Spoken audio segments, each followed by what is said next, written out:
Halo sobat-sobat semua, kembali lagi di channel Behold. Kali ini saya akan melanjutkan merangkum alur cerita film Pokemon Johto League Champion. Satoshi dan kawan-kawan berkunjung ke Pokemon Center khusus Pokemon tipe air. Satoshi dan kawan-kawan berada di depan Danau Lucid, tempat yang sakral, di mana Pokemon Center yang ada di dekat sini sangat terkenal dengan keahliannya merawat Pokemon tipe air. Saat mereka memperhatikan gelembung air, tiba-tiba seseorang yang mengenakan pakaian selam lengkap dengan golden di tangannya muncul ke permukaan. Takeshi langsung tahu siapa yang ada di balik pakaian selam itu. Ia merintahkan Genshin untuk mengganti perban golden dan segera meletakkannya di tandu air yang menyerupai tangki ikan di atas roda. Suster Joy yang melepaskan pakaian selamnya langsung disambut oleh Takeshi. Kasumi mendorongnya menjauh dan sangat terpesona dengan Suster Joy yang ini karena sangat dekat dengan Pokemon tipe air yang disukainya. Takeshi juga ingin tahu lebih banyak tentang Suster Joy karena yang ini sedikit berbeda dibandingkan yang lainnya. Suster Joy lalu menceritakan sejarah tentang Danau Lucid, di mana dulunya tempat ini sangat tercemar. Dulunya sangat susah bagi para Pokemon untuk tinggal di danau ini. Suster Joy menjelaskan upaya nenek moyangnya untuk menjaga Danau Lucid, yang akhirnya menghasilkan lingkungan murni seperti saat ini. Supaya lingkungan di sekitar Danau Lucid tetap terjaga, maka didirikanlah Pokemon Center di dekatnya. Takeshi lalu meminta untuk menandatangani buku yang menceritakan sejarah keluarga Suster Joy, tapi karena ingin menghormati keluarganya, Suster Joy menolaknya secara halus. Mereka lalu menyaksikan para Pokemon keluar dari dalam air, dan salah satunya ada Gyarados, tapi untungnya sudah dijinakkan. Suster Joy mengatakan inilah cara Pokemon itu menjaga kesehatan mereka, dengan berkumpul sebagai sesama Pokemon tipe air. Takeshi jadi kepikiran caranya menjaga kebugaran adalah dengan berkumpul bersama Suster Joy. Kasumi menepis idenya itu dengan mengatakan umur Takeshi masih belum cukup untuk melakukan hal yang seperti itu. Satoshi sempat kaget saat melihat Pokemon yang tadinya bermain kini saling bertarung. Suster Joy memberi penjelasan itu sudah biasa. Mereka melakukannya hanya untuk berlatih saja. Di sisi lain ada tim Rocket yang mengawasi mereka melalui periskop kapal selam mereka. Tim Rocket yang menggunakan kapal selam berbentuk Tentacruel menarik perhatian Pokemon yang sebenarnya. Tentacruel menyeret mereka dan mengungkapkan ingin bertarung melawan mereka. Tentacruel mengirimkan Supersonic yang kuat yang langsung berpengaruh pada tim Rocket. Mereka muncul ke permukaan saat Suster Joy mengajak Satoshi dan kawan-kawan mampir ke Pokemon Center. Namun setelahnya mereka menyelinap masuk lewat pipa pembuangan. Suster Joy mengisi ulang tenaga Pikachu, dan Pikachu langsung merasa bersemangat lagi. Kasumi meminta Suster Joy untuk memeriksa Pokemonnya juga, yang dengan senang hati dipenuhinya. Kasumi mempersembahkan semua Pokeballnya yang berisi Pokemon tipe air. Tapi Suster Joy langsung mundur karena ketakutan. Terungkap bahwa sebenarnya Suster Joy takut dengan Pokemon tipe air. Mengaku senang bisa merawat mereka, tapi hanya jika menggunakan pakaian kapal selamnya. Setelah mendengar itu, penilaian mereka terhadap Suster Joy jadi agak berbeda. Setelah mengenakan perlengkapan selamnya, Suster Joy menawarkan perawatan.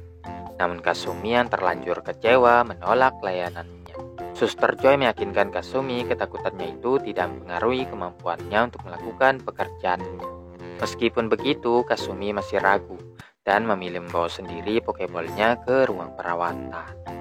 Di sana mereka menemukan banyak Pokemon tipe air, dan salah satunya ada Gyarados. Kasumi yang menyukai Pokemon tipe air pun ternyata takut dengannya.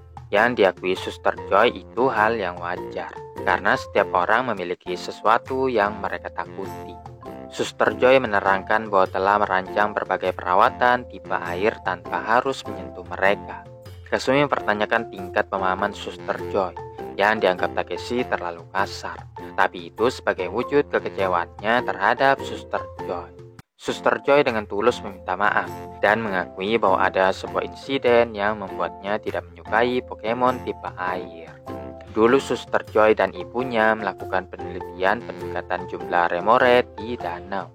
Salah satunya menyemprot wajahnya sampai Suster Joy tercebur.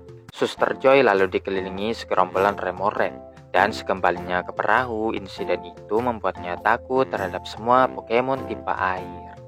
Setelah mendengar ceritanya, Kasumi ternyata masih belum puas, tapi Suster Joy membela diri bahwa telah melakukan tugasnya dengan baik. Tim Rocket menampakkan dirinya di hadapan mereka semua, menggunakan tentakelnya untuk menangkap Pikachu. Satoshi merintahkan Pikachu Thunderbolt, yang berefek berkali-kali lipat karena tim Rocket berada di dalam air. Robot tersebut akhirnya meledak, dan beberapa puing menghancurkan tangki Gyarados. Bagian lainnya mengenai panel kontrol. Hasilnya tim Rocket tersedot keluar dari Pokemon Center. Selain itu, gelombang air juga menyapu pakaian selam. Tanpa itu, Suster Joy tidak akan bisa melakukan perawatan. Sesaat kemudian, Gyarados jatuh dari tangki dan terlepas dari penyangga lehernya. Satoshi ingin membantunya, tapi Takeshi khawatir Gyarados akan menyerangnya. Gyarados mulai menggeliat kesakitan untuk beberapa saat. Suster Joy mengambil keputusan yang sulit, mencoba mendekati Gyarados meskipun tanpa pakaian pelindungnya. Kasumi dan kawan-kawan mencoba menghentikannya, tapi di antara mereka semua, Suster Joy lah yang memiliki banyak pengetahuan tentang Pokemon, sehingga ialah yang bisa menyelamatkan Pokemon itu. Suster Joy perlahan mendekatinya, dan meskipun gugup, ia tetap bertahan.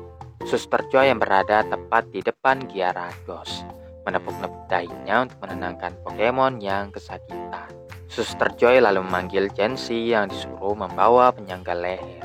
Suster Joy tetap bertahan dikala Gyarados mengaum dengan kencangnya, sampai akhirnya berhasil, dan Gyarados yang tenang pun tertidur. Tapi Suster Joy pingsan karena menahan rasa takutnya. Suster Joy menyatakan dirinya masih tidak suka Pokemon air, tapi sebagai seorang perawat yang profesional, Suster Joy harus memberikan yang terbaik. Kasumi kembali mengagumi Suster Joy dan memberinya dorongan untuk melakukannya. Setelahnya mereka pergi ke kota berikutnya. Satoshi dan kawan-kawan tiba di perbatasan gurun. Takeshi menjamin bahwa Olive City ada di sisi lain perbatasan ini.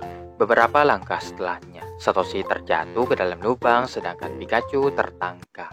Tim Rocket menampakkan diri mereka dari balik jubah penyamaran. Takeshi menolong Satoshi keluar dari lubang, meskipun tim Rocket sudah berada di balon udara mereka dan bersiap untuk melarikan diri. Tim Rocket memerintahkan Whizzing Smokescreen, akan tetapi Cyndaquil dilemparkan tepat ke wajahnya, membuatnya tidak bisa mengeluarkan move. Setelah diguncang-guncang, akhirnya Cyndaquil mendarat dengan kepalanya membentur tanah, menyebabkan benjol di sekitar hidungnya. Tim Rocket mulai mengolok-olok Cyndaquil yang terlihat seperti badut, kemudian memerintahkan Whizzing Sludge Bomb. Namun Satoshi yang tidak ingin Pokemonnya terluka, memblok serangan tersebut dengan mengorbankan dirinya. Satoshi bilang ia tidak apa-apa. Tim Rocket menyuruh Whizzing Smokescreen lagi, namun Cyndaquil menggunakan flamethrower di saat yang bersamaan, mengakibatkan ledakan yang sangat besar. Satoshi mendapatkan Pikachu-nya lagi, tapi ketika hendak mencari Cyndaquil, Pokemonnya tadi menghilang entah kemana. Teman-temannya menyarankan sebaiknya mereka pergi ke Pokemon Center untuk mendapatkan petunjuk. Sesampainya di sana, mereka mendapat penjelasan dari Suster Joy tentang legenda lokal yang menyatakan oasis Pokemon di suatu tempat perbatasan gurun. Beberapa orang berpendapat Pokemon yang masuk ke sana dipastikan tidak akan pernah keluar lagi. Mendengar hal itu, Satoshi dan kawan-kawan bergegas mencari Cyndaquil sebelum terjadi hal yang tidak diinginkan padanya. Cyndaquil terbangun dan menemukan dirinya di tempat yang tidak diketahui. Beberapa Pokemon gurun mulai mengawasinya. Setelah berjalan cukup jauh, Cyndaquil yang kecapean akhirnya roboh. Butterfree melayang di atasnya, sedangkan Sentret meminta bantuan untuk mengangkat Cyndaquil. Dugtrio menjalankan tugasnya dan membawa Cyndaquil ke suatu tempat. Sementara itu, tim Rocket tersangkut di batu, mengeluh tentang cuaca yang panas saat mereka melihat Cyndaquil dibawa pergi. Tim Rocket ingin menangkapnya, tapi karena terlalu capek, mereka melemparkan Nyasu saja. Nyasu mendarat sama seperti Cyndaquil sebelumnya, dan hidungnya jadi merah. Kebetulan Nyasu mendarat tepat di atas Dugtrio, maka mereka pun juga membawanya pergi. Musashi dan Kojiro yang mencoba keluar dari balon udara akhirnya jatuh juga. Satoshi dan kawan-kawan melanjutkan pencarian mereka, tapi dengan bantuan Onyx sekalipun mereka belum juga menemukan Cyndaquil. Mereka melihat sepasang Quagsire berdiri di atas bukit. Kehadirannya yang disadari membuat Pokemon itu menjauh. Merasa Pokemon itu bisa membantu menemukan Cyndaquil, maka mereka pun mengikutinya. Singkat cerita, mereka mencapai dataran tinggi dan melihat gunung yang besar di hadapan mereka. Shiny Noctowl dan Crobat pun terbang, menegaskan kecurigaan mereka terhadap tempat itu. Dengan itu, Satoshi dan kawan-kawan pun pergi ke gunung besar tersebut. Musashi dan Kojiro masih mengikuti Dr. Rio yang mengoper Pokemon yang terluka ke Exeggutor. Exeggutor lalu membawa mereka ke pintu masuk di dalam sebuah gua. Di dalamnya terdapat banyak sekali jenis Pokemon yang semuanya hidup berdampingan. Kedua Pokemon itu menatap sekelilingnya sebentar, melihat Pokemon lain sedang berlarian menikmati tempat ini. Exeggutor meletakkan Cyndaquil dan Nyasu di depan lubang pohon. Dari dalamnya muncul Miltank. Miltank menyapa mereka dan mulai menyembuhkan luka Cyndaquil dan Nyasu dengan Healbell. Menyadari Nyasu tidak keluar-keluar, Musashi dan Kojiro berlari ke pintu masuk, hanya untuk dihentikan Exeggutor yang menghipnotis mereka supaya menjauh. Satoshi dan kawan-kawan berpas-pasan dengan tim Rocket yang terlihat aneh. Takeshi yang menggunakan teropongnya melihat nampaknya Exeggutor yang telah menghipnotis tim Rocket. Untuk melewati rintangan ini, Takeshi menyuruh Onyx menggali ke bawah tanah. Di tempat lain, Musashi dan Kojiro menabrak batu yang membuat hipnotis terpatahkan. Mereka kesal karena kembali lagi ke tempat awal. Keduanya sepakat untuk memperbaiki balon udara dan melakukan pendekatan lewat sana. Satoshi dan kawan-kawan masuk ke dalam tempat yang disebut Oasis Pokemon. Mereka juga menemukan Cyndaquil dan memanggilnya untuk pulang. Namun Pokemon yang tinggal di sini nampaknya tidak suka dengan kehadiran mereka. Dalam sekejap, para Pokemon mengepung dari berbagai sisi. Nyasu mengungkapkan bahwa tidak boleh ada manusia di sini. Meskipun Cyndaquil mencoba meyakinkan niat baik trainernya. Satoshi kira satu-satunya cara adalah dengan melompat, dan ia melakukannya bersama Pikachu. Mereka mencapai dataran yang lebih rendah, tapi para Pokemon di tempat perlindungan menjauhkan Cyndaquil darinya. Satoshi bilang kedatangannya ke sini adalah untuk menjemput Cyndaquil. Mereka tidak bisa merenggut Pokemonnya itu darinya, walaupun nyawa taruhannya. Miltank sepertinya paham apa yang dirasakan Satoshi, namun tim Rocket tiba dengan balon udara yang sudah ditambah. Tim Rocket menyatakan niatnya untuk menangkap semua Pokemon yang ada di sini. Nyasu memohon kepada teman-temannya untuk meninggalkan tempat ini, tapi tim Rocket bersikeras untuk tetap menjalankan misi. Maka mereka mengirimkan seluruh Pokemon untuk bertarung. Di saat pertarungan baru saja akan dimulai, Nyasu menyuruh mereka semua untuk stop, menyatakan tidak ingin ada siapapun yang merusak oasis Pokemon yang berharga ini. Pokemon tim Rocket pun berpindah haluan, memihak pada jalan yang benar.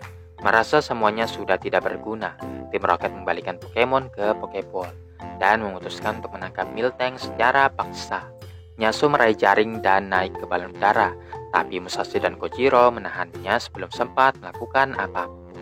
Kemudian Satoshi mengarahkan Cyndaquil Flamethrower hanya untuk memotong tali, dan Bailiff diperintahkan memotong jaringnya supaya Miltank bisa keluar. Dengan demikian, Miltank mendarat dengan aman. Satoshi lalu merintahkan Pikachu Thunderbolt yang menerbangkan tim Rocket ke langit-langit. Nyasu merasakan penyesalan yang terdalam karena meninggalkan tempat yang sempurna. Satoshi merasa sangat bahagia bisa berjumpa lagi dengan Cyndaquil. Para Pokemon datang untuk menghormati mereka, yang berjanji tidak akan memberitahukan tempat rahasia ini kepada siapapun. Dengan demikian, perjalanan pun berlanjut.